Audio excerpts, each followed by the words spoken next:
এমনকি সহিহ বুখারী 3408 নম্বর হাদিস আল্লাহ নবী বলছেন, সবচাইতে দুনিয়াতে যত নবী রাসূল এসেছে সবচাইতে যার উম্মত জান্নাতে বেশি হবে তারা কোন নবীর উম্মত? কোন নবীর উম্মত? মুহাম্মদ সাল্লাল্লাহু আলাইহি ওয়াসাল্লামের উম্মত সবচাইতে বেশি জান্নাতে তারা থাকবে।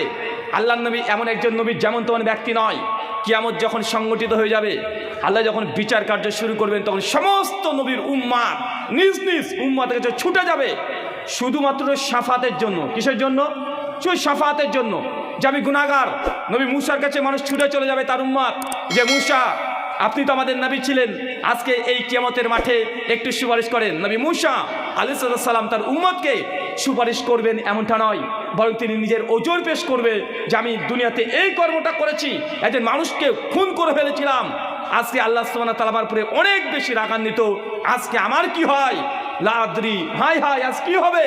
মুসা সাহেব নিজের উম্মত থেকে সেই দিন সেই সময়ের জন্য তাৎক্ষণিক কি করবেন? কথা বলেন। সম্পর্ক ছিন্ন করে নেবে, শাফাত করবে না তা নয়, কিন্তু প্রথম শাফাতে কুবরা যেটা হবে, যেটা বড় শাফাত, সেটা প্রথমে যে অন্য নবীরা করবে এমনটা নয়। মানুষ ছুটে যাবে ঈসা নবীর কাছে, যাবে ইব্রাহিমের কাছে, সুলাইমান, দাউদ, ইউনুস, ইউসুফ, ঈসা, জাকারিয়া, ইয়াহইয়া, সমস্ত নবীর উম্মত নিজ নিজ নবীর কাছে যাবে। শুধু এক ঝলক, শুধু একটু জন্য শাফাত আজকে দিনে হয়। কেন? সেই দিন অনেক ভয়ঙ্কর পরিস্থিতি তৈরি হবে। শাফাতের গুরুত্ব কি আপনি এটা বুঝতে পারবেন না যখন আপনি বিপদে পড়েন। আপনার স্ত্রী যদি অসুস্থ হয়, আপনার সন্তান যদি অসুস্থ হয়, যদি কলকাতা মেডিকেল সেন্টারে যদি ভর্তি করতে হয়, তখন দেখবেন আপনি খুঁজে বেড়ান যে কলকাতা মেডিকেল সেন্টারে ডাক্তারের সঙ্গে বা ওইখানে কোনো মানুষের ভালো সম্পর্ক আছে না নাই। আমরা খুঁজে বেড়াই কি ভাই? না, খুঁজে বেড়াই। আর যদি দেখেন না এমন একজনকে পেয়ে গেছেন যে আপনার বন্ধু ওই কলকাতা মেডিকেল সেন্টারে কাজ করে, তাহলে একটা আশ্বাস পান, আলহামদুলিল্লাহ অন্ততপক্ষে আমার স্ত্রীর চিকিৎসাটা ভালো হবে। কেন? আমার বন্ধু তাকে একটু বলে দিবে যে এটা আমার পেশেন্ট, আমার গ্রামের ছেলে, আমার বন্ধুর স্ত্রী। একটু আমরা আশ্বাস পাই না ভাইজান? আমরা আশ্বাস পাই যে কোনো জায়গাতে। মানুষ যখনই বিপদে পড়ে ওই সময়তে একজন সুপারিশকারী প্রয়োজন হয়। আর যদি সুপারিশকারী মিলে যায়, মুখের আনন্দ, একটা আনন্দ কাজ করে কি করে না? করে। তো কিয়ামতের মাঠে আল্লাহ সুবহানাহু ওয়া তাআলা কোনো মানুষকে চায় না যে জাহান্নামে দিতে।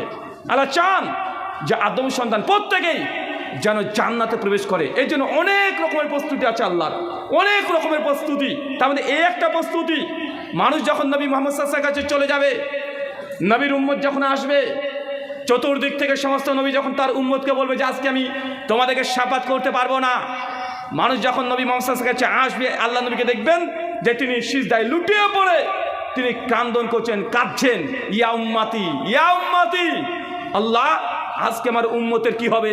আল্লাহ আমার উম্মতের কি হবে? আজকে আমার উম্মত আজকে ছুটে বেড়াচ্ছে, আল্লাহ ইয়া উম্মতি। সমস্ত নবীরা যখন তার উম্মতের সঙ্গে কি করবে?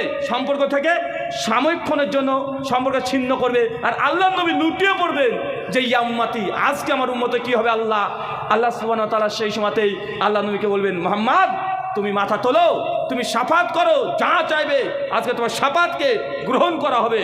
তার মানে বুঝতে পারছেন কোন নবীর আজকে আমরা উম্মত হয়েছি, যাকে দেখি নাই কিন্তু প্রথম শাফাত আমাদের নবী করবে। আলহামদুলিল্লাহ, আমরা চাই তো শাফাত ইনশাআল্লাহ। এই শাফাত যদি পেতে চান, নবীর যদি সঙ্গী হতে চান, তাহলে শুধুমাত্র দুনিয়ার যে ছলনার মুহূর্তের মধ্যে আপনি আপাতত পুঁতে আছেন, এখান থেকে একটু মাথাটাকে তুলে দাঁড়াতে হবে। এই দুনিয়াটা খেলতামাশার জায়গা না, এটা আপনাকে মনে রাখতে হবে। মিশকাত হাদিস নাম্বার 5156। আল্লাহ নবী আলাইহিস সালাম একদিন তিনি বলতে বলতে সাহাবীদেরকে বলছেন যে দুনিয়া কি, এই দুনিয়ার বাস্তবতা। তিনি বলছেন একজন মানুষ যদি এই আঙ্গুলটা একটা সমুদ্রের মধ্যে চুবিয়ে দেয়, চোবানোর পরে হাতে যতটুকু পানি উঠেছে, এইটা হচ্ছে দুনিয়া। কি কথা বলেন? এইটা দুনিয়া। আর সমুদ্রের মধ্যে যত পানি থেকে গেল, এটা হচ্ছে আখিরাত। তার মানে আপনাকে এনে বুঝতে হবে, উদাহরণটা এত সহজ বাংলা ভাষা আপনাকে বললাম যে মানুষ আপনি দুনিয়াতে যতই ছুটে বেড়ান না কেন, যতই কোটি কোটি টাকা উপার্জন করেন না কেন, যত আপনি গোটা বিশ্ব জগৎকে আপনি দখল করে নেন না কেন, গোটা ভারতের যদি প্রধানমন্ত্রী হয়ে যান, গোটা বিশ্ব জগতের উপরে রাজত্ব যদি করেন, তারপরেও আপনি কতটুকু কামিয়েছেন? মাত্র সমুদ্রের মধ্যে আঙ্গুল পুড়ে দিলে এই আঙ্গুলে যতটুকু পানি আপনি তুলতে পেরেছেন, গোটা সৃষ্টি জগতের মূল্য আল্লাহর কাছে তাই। আপনি কোন দিকে ছুটছেন? কোন দিকে ছুটছেন? পরকাল অনেক লম্বা একটা সময়, যেই সময় মানুষ আর মৃত্যুবরণ করবে না, এই দুনিয়াতে এসেছেন মাত্র 20 বছর, 30 বছর, 40 বছরের জন্য। কত বছর আপনি থাকবেন? আপনি 10 বছর, 12 বছর পর্যন্ত কিছু বুঝতেন না। কিছু বুঝতেন না। বিবাহ করেছেন 20 বছর বয়সে। আপনি 50 বছর, মাত্র 50 বছর বয়স হলেই আপনার শরীরে দুর্বলতা চলে আসে। তখন মানুষ আপনাকে এমনি পরিত্যাগ করে, মানুষ আপনাকে দেখলে দূরে চলে যাবে অটোমেটিক। মাত্র 30টা বছর আপনি উপভোগ করছেন, কিন্তু পরকাল এত লম্বা সময়। আপনাকে দুনিয়াতে প্রস্তুতি নিতে হবে। ইনশাল্লাহ প্রস্তুতি নেব তো? প্রস্তুতি আমরা নেব তো ইনশাল্লাহ? প্রস্তুতি নিতে হবে। বারবার বলি, দুনিয়াকে মূল্যায়ন কম করতে হবে। দুনিয়ার যদি পেছনে ছুটতে চান তাহলে আখিরাতকে আপনারা বুঝতে পারবেন না। আমরা আলোচকরা যখন আলোচনা করি আপনাকে বুঝাতে আমরা ব্যর্থ হই, বারবার ব্যর্থ হই যে ভাই মৃত্যু অনিবার্য, মৃত্যু বা জীবন এটা অনিবার্য। অনিবার্য কি অনিবার্য নয়? অনিবার্য। এটাকে আপনাকে আগে অন্তর থেকে কঠিনভাবে ঈমান নিয়ে আসতে হবে। মৃত্যুবরণ করবেন, আজকে মৃত্যুবরণ করতে পারেন কি পারেন না? কথা বলেন। আজকে মৃত্যু হয়ে যেতে পারে, হয়ে গেলে কি করবেন? যতক্ষণ জীবিত আছেন ততক্ষণ আপনি প্রস্তুতি নিতে পারবেন। চলেন আমরা ধারাবাহিক পর্যায়ে এক একটা করে আমলের কথা বলি। সূরা নিসা সূরা নম্বর 4 আয়াত নম্বর 69 আল্লাহ সুবহানাহু ওয়া তাআলা বলছেন, ওয়া মা'ইতিল্লাহ ওয়া রাসূলা, যে ব্যক্তি আল্লাহর আনুগত্য করবে, রাসূলের অনুসরণ করবে, তারা কার সঙ্গে থাকবে? আল্লাহ বলে দিচ্ছেন, আন-নাবিয়্যিন ওয়া সিদ্দিকিন ওয়া শুহাদা ওয়া সালেহিন। যারা আল্লাহর আনুগত্য করবে, আল্লাহর ইবাদত করবে, আল্লাহ যা করতে বলেছে তাই মেনে চলবে এবং রাসূলের অনুসরণ করবে। সূরা নিসার 69 নম্বর আয়াত আল্লাহ জানিয়ে দিচ্ছেন, এরা থাকবে 4 ক্যাটাগরি মানুষের সঙ্গে। 1, নবীদের সঙ্গে, শহীদদের সঙ্গে, সিদ্দিকদের সঙ্গে, আর সালেহিন নেককার পরেজগার ব্যক্তিদের সঙ্গে। মানে জান্নাতের যে স্তর আছে, আপনি তখন প্রতিবেশী কার হবেন? কথা বলেন। কার প্রতিবেশী হবেন? নবীর প্রতিবেশী হবেন। আর নবীর প্রতিবেশীকে আবু বকর সিদ্দিক। আবু বকর সিদ্দিক নবীর প্রতিবেশী নয়, তারাও প্রতিবেশী হবে। সোহাদা, বদরের 313 জন সাহাবী উহুদের ময়দানে মৃত্যুবরণ করছেন, শাহাদাত বরণ করছেন 70 জন সাহাবী যারা শহীদ হয়ে গেছে। এই শহীদদের ক্যাটাগরি, নবীদের ক্যাটাগরি এবং যুগে যুগে যারা বড় বড় আলেম চলে গেছে সালেহিন। এই সালেহিনের ব্যাখ্যা করতে গিয়ে ইসহাক বিন রাহুইয়া রাহিমাহুল্লাহ তিনি বলছেন, ইমাম যাহাবী শিয়ারু আনামিন নুবালা 8 নম্বর খণ্ডের 117 নম্বর পৃষ্ঠায় বলছেন, এই সালেহিন ইয়ানি আহলুল হাদিস। কারা বলেন তো ভাইজান? আহলুল হাদিস। আর আহলুল হাদিসের ব্যাখ্যা করতে গিয়ে শেখ আল্লামা নাসিরউদ্দিন আলবানী রাহিমাহুল্লাহ সিলসিলা হাদিসে সহিহা হাদিস না 280 মধ্যে বলছেন, এই আহলুল হাদিস বলতে প্রথম ক্যাটাগরি ইমাম বুখারী, ইমাম মুসলিম, ইমাম আবু দাউদ, ইমাম তিরমিজি, ইমাম ইবনে মাজাহ, নাসাই, যুগে যুগে যারা হাদিসের খেদমত করেছে, এদের সঙ্গে কিয়ামতের মাঠে বিচারের পরে আপনি যে জান্নাতি হবেন, জান্নাতে এদের পাশে থাকবেন। চিন্তা করতে পারছেন যে সহিহ বুখারী আমরা না পড়লে যেন আলেম হতে পারি না। ইমাম বুখারীকে আমরা চোখে দেখি নাই বা দেখেছি, ইমাম মুসলিমকে চোখে দেখি নাই, ইমাম তিরমিজিকে দেখি নাই, কিন্তু আমরা যদি শুধু আল্লাহর আনুগত্য আর রাসূলের যদি অনুসরণ করি, তাহলে আমরা কাদের প্রতিবেশী হব, কোন কোয়ালিটির মানুষের সঙ্গে প্রতিবেশী হব আপনি চিন্তা করতে পারছেন? একটু শুধু ভাবেন যে জান্নাত চলে গেছেন, এই বাড়ির পাশে একটা বাড়ি দেখছেন, নবীর বাড়ি, তার পাশে আবু বকর, ওমর, ওসমান, আলী, 313 জন যাদেরকে শুধু কিতাবের পাতায় পড়েছেন। খালিদ বিন ওয়ালিদ, শুধু শুনেছেন নাম যে খালিদ বিন ওয়ালিদ নবীর জন্য জীবনে অনেকগুলো যুদ্ধ করেছে। ভাই আমরা শুনেছি না? সেই দিন যদি সাক্ষাৎ হয়ে যায় তাদের সঙ্গে, কত চমৎকার মনে হবে।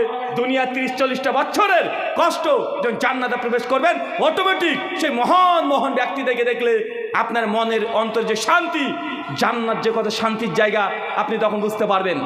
আপনি দেখবেন কোনো ঐতিহাসিক জায়গায় গেলে কিছু কিছু সিন মনে পড়ে না? যেন হাজারদুয়ারিতে যান, যারা ইতিহাস পড়েছেন তখন ভাবেন হ্যাঁ এটা সিরাজদৌল্লা এই কামানটা চালাতো। ভাই মনে হয় না সিনগুলো ভেসে ওঠে না ইতিহাসের পাতার বই? সমস্যা মাথাতে চলে আসে। তো জান্নাতে যখন যাবেন তখন তাদের চেহারা দেখলেই মনে হবে যে জান্নাত কত সুন্দর জায়গা, কত শান্তির জায়গা আপনি বুঝতে পারবেন। তার মানে প্রথম আমরা আমল পেলাম 1 আল্লাহর আনুগত্য, 2 রাসূলের অনুসরণ। আচ্ছা রাসূলের অনুসরণ করি আমরা? কথা বলেন। রাসূলের অনুসরণ করি আমরা কোথায় করি? রাসূলকে সব জায়গায় চ্যালেঞ্জ করেছি।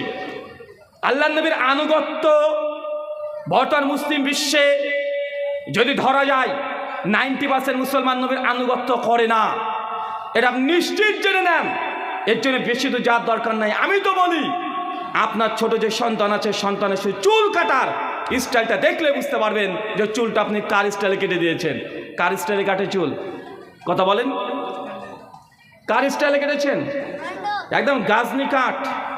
গাজনি বোঝেন তো চাচা? চাচা আপনি বুঝতে পারবেন না, মানে গোটাটা টাকলু আর মাঝখান দিয়ে ফেলে দিয়েছে এরকম, এটা হচ্ছে গাজনি কাট।